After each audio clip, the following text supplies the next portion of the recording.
So this question asks, one of a planet's moons orbits the planet every 252 days. So I'm going to say moon 1 equals 252 days.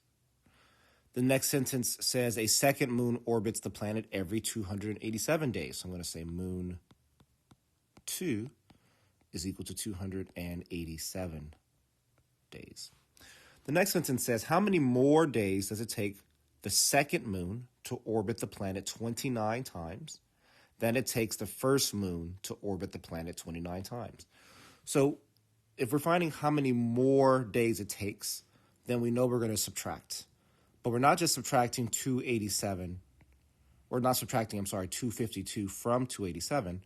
We're actually subtracting 287 times 29 to represent orbiting 29 times in terms of the number of days it takes to orbit 29 times, from 252 times 29 to represent the number of days it takes for moon 1 to orbit, or the first moon to orbit the planet 29 times. So let's do that math.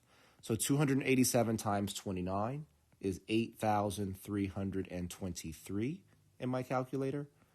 252 times 29 is 7,308 in my calculator. And because I want to know how many more days it takes for the second moon, this one, to orbit the planet 29 times than does the first moon, this one, to orbit the planet 29 times, I'm just taking the difference of these two values, and I can find that difference here by subtracting, of course, and that difference would be 1,015. So my correct answer here is 1015, or 1,015.